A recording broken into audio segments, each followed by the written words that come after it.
Listen, do you hear what I hear? Can you hear the song of these lands being played? The air fills with the music of breeze upon branch, a chorus of insects, the timpani of thunder, the harmony of birds. This is the language of nature speaking to us all in a way we instinctively understand, in words for which language has no name. Within this song is the story of landscapes being built, raised, and built again. There is the story of once great oceans now retreated, of wild creatures no longer roaming, and thriving civilizations now dissipated into memory. There is even a verse sung about you and me and our place in the tapestry of life with all other creations.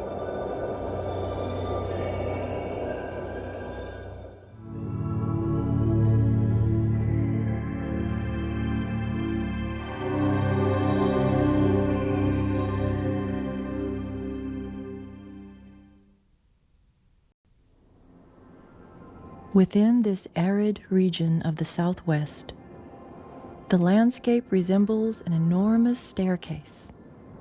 Beginning with the pink cliffs of Bryce Canyon high in southern Utah, the staircase spills down a series of cliffs, including Zion National Park's White Cliffs, and finishing at the Kaibab Plateau, which forms the north rim of the Grand Canyon to the south. Known as the Grand Staircase of the Colorado Plateau, its rock layers reveal the story of nearly 250 million years of our Earth's history. Here the landscapes rise and fall as swells in a great stone ocean. Here, too, nature expresses herself, beckoning to the curious. Come see the shapes I will take tomorrow, the forms I will assume in 1,000, a million years. Come see. Nature is always giving new inspiration to those trapped in conventional thought. Come see her expression of deep,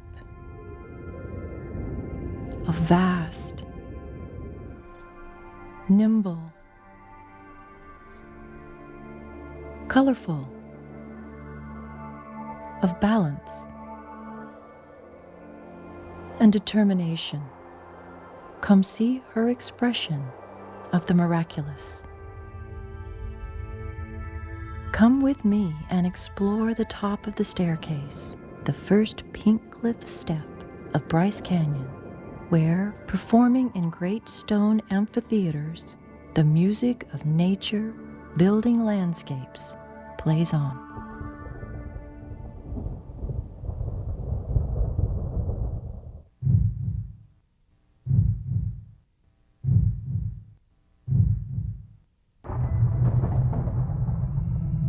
The familiar melts away with the blink of an eye.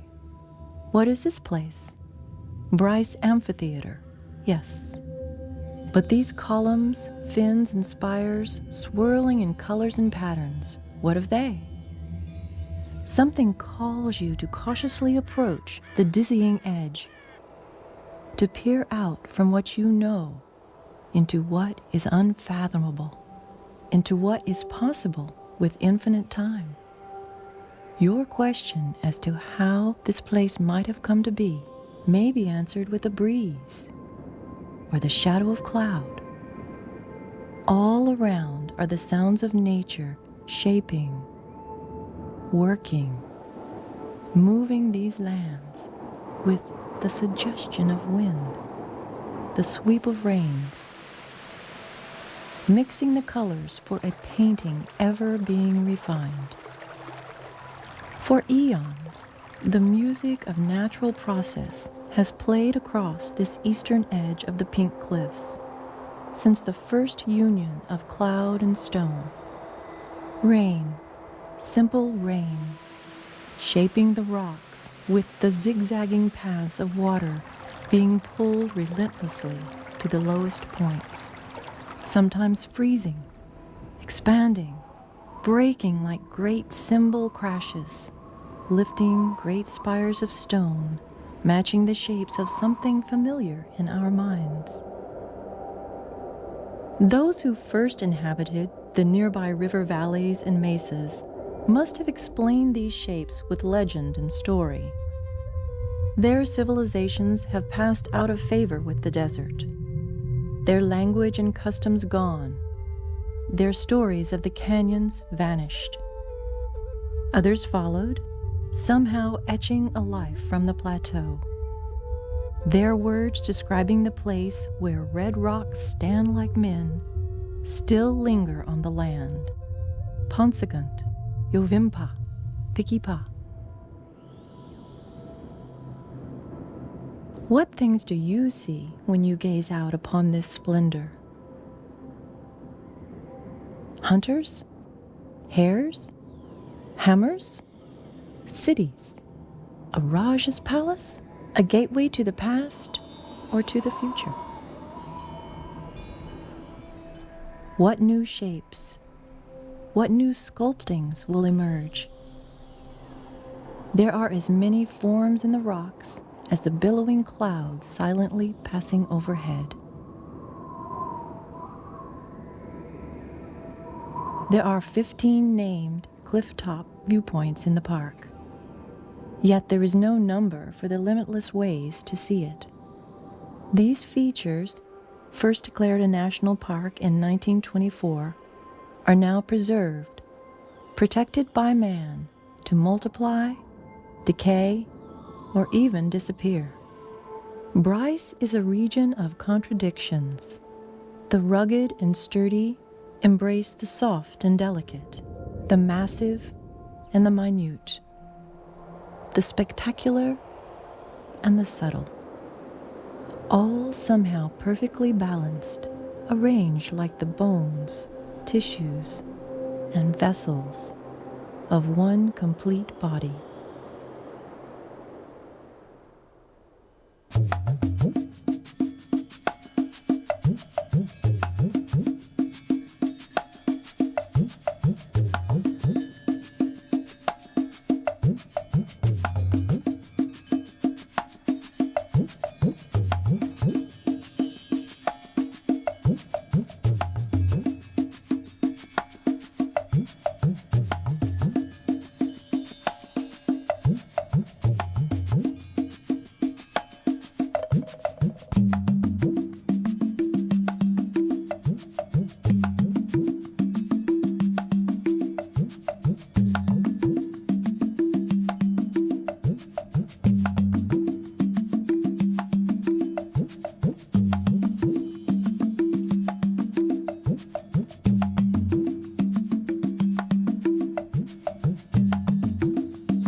If Bryce is as one body, one complete being, then somewhere deep in these amphitheaters beats her hoodoo heart.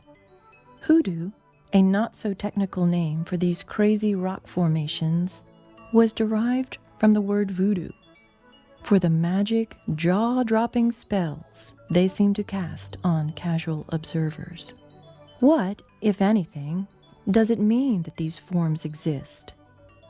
Perhaps it is as the ancient Greek philosophers speculated more than 2,000 years ago, that all things are of earth and water. A continuous mixture of the two is taking place, and earth is slowly being dissolved back to water.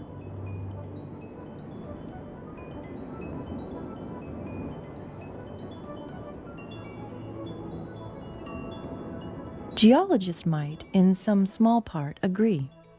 To them, these rocks are results. The result of uplifted fault blocks. The result of water erosion. The result of softer rocks ever being molded and shaped by passing storms, like soft clay pressed by a potter's hands upon the wheel. To Ebenezer Bryce, a Mormon settler and rancher who had a homestead at the base of the Pink Cliffs more than 130 years ago, these formations were more nuisance than marvelous. The stone labyrinths of the canyons offered thousands of hiding places to stray cattle. To the park's future namesake, these rocks were simply a hell of a place to lose a cow.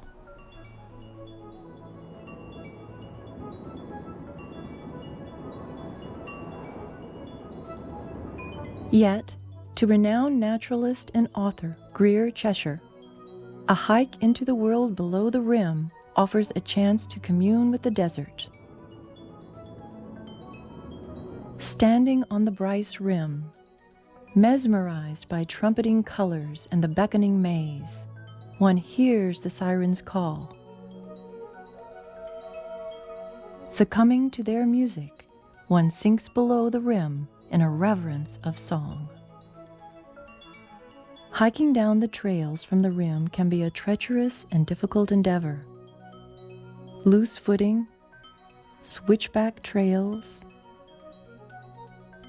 heat in summer, icy freezing in winter, flash flooding, and even high-altitude breathlessness are just a few of the obstacles awaiting those determined to get closer to the heart of this place. And what of the views when you reach the bottom? It is a wonderful new perspective. Technicolor hoodoos.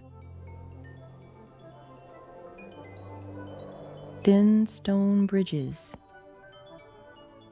Open windows. And sweeping arches spin the imagination.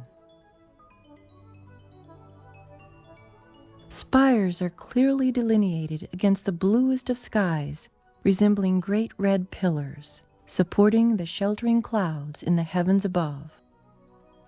Truly worth the effort to see.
Hikers aren't the only ones who must use caution when passing through this maze.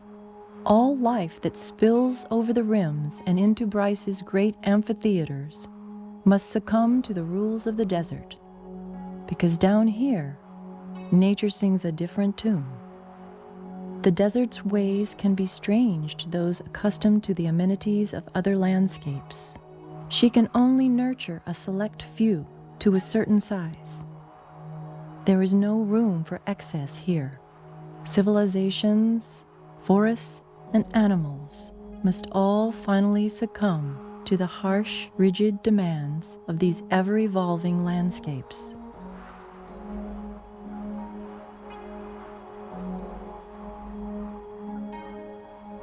It would seem as though nothing could survive exposure to this sort of place.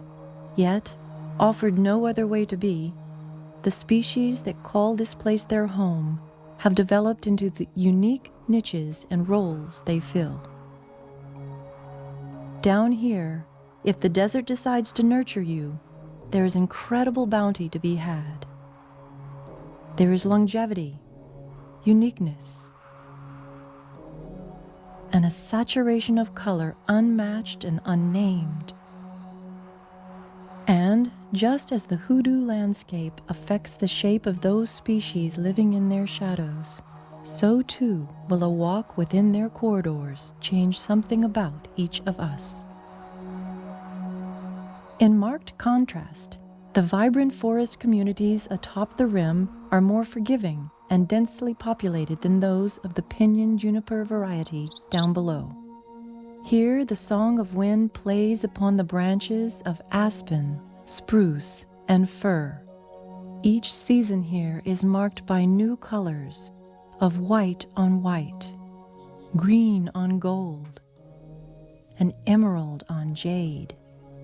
The plentiful, sweet-scented forests dance upon the highest perches of this plateau. Then, with no distinct borders, the mighty ponderosa forest merge, fuse, and then exclusively take over the elevations just below the highest lofts of the southern rim, their song filled with the chorus of Steller's jays. The skeletons of Ponderosa's past offer the perfect perch for vultures and ravens who are always strafing these forests and rock cities for the next meal. And here, too, the song may be accented with the thrilling bark of endangered Utah prairie dogs in forest openings and meadows as they go dizzily sniffing in the summer grass and sun. We hear the sounds of the familiar as well as the voices of other Bryce residents who have been here elusively or obviously all along. We may find comfort knowing that these enigmatic creatures are going on about their usual routines, filling niches we never imagined existed, their verses in this song harmonizing with the lands, as much a part of it as the pink cliffs which surround them.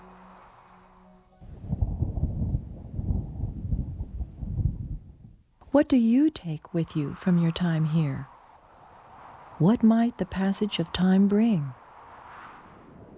What have you discovered? And what is your part in this grand symphony? Do you walk with a new idea of time?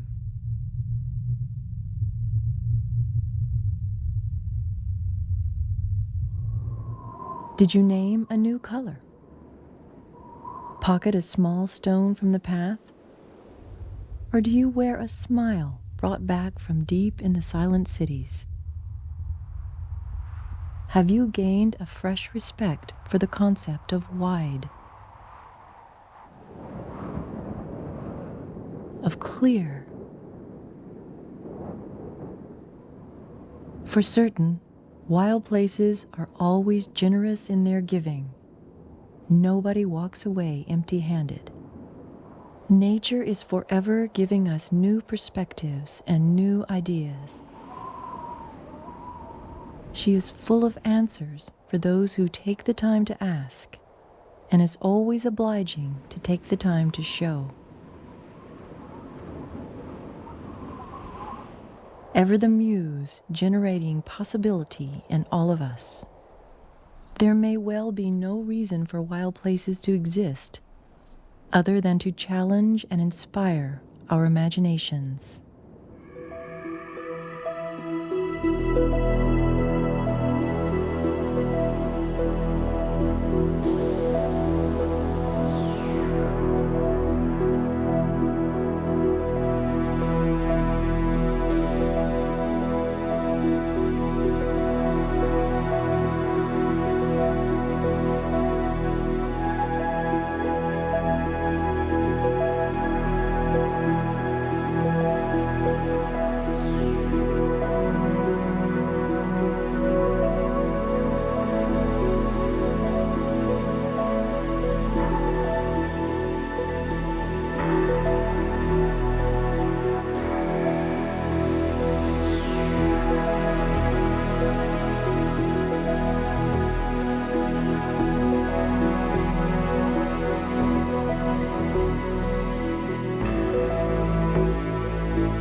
And so the music plays on, nature's song performed by all the landscape for all eternity, as the sweet sounds of perfection being redefined echoes from the amphitheater.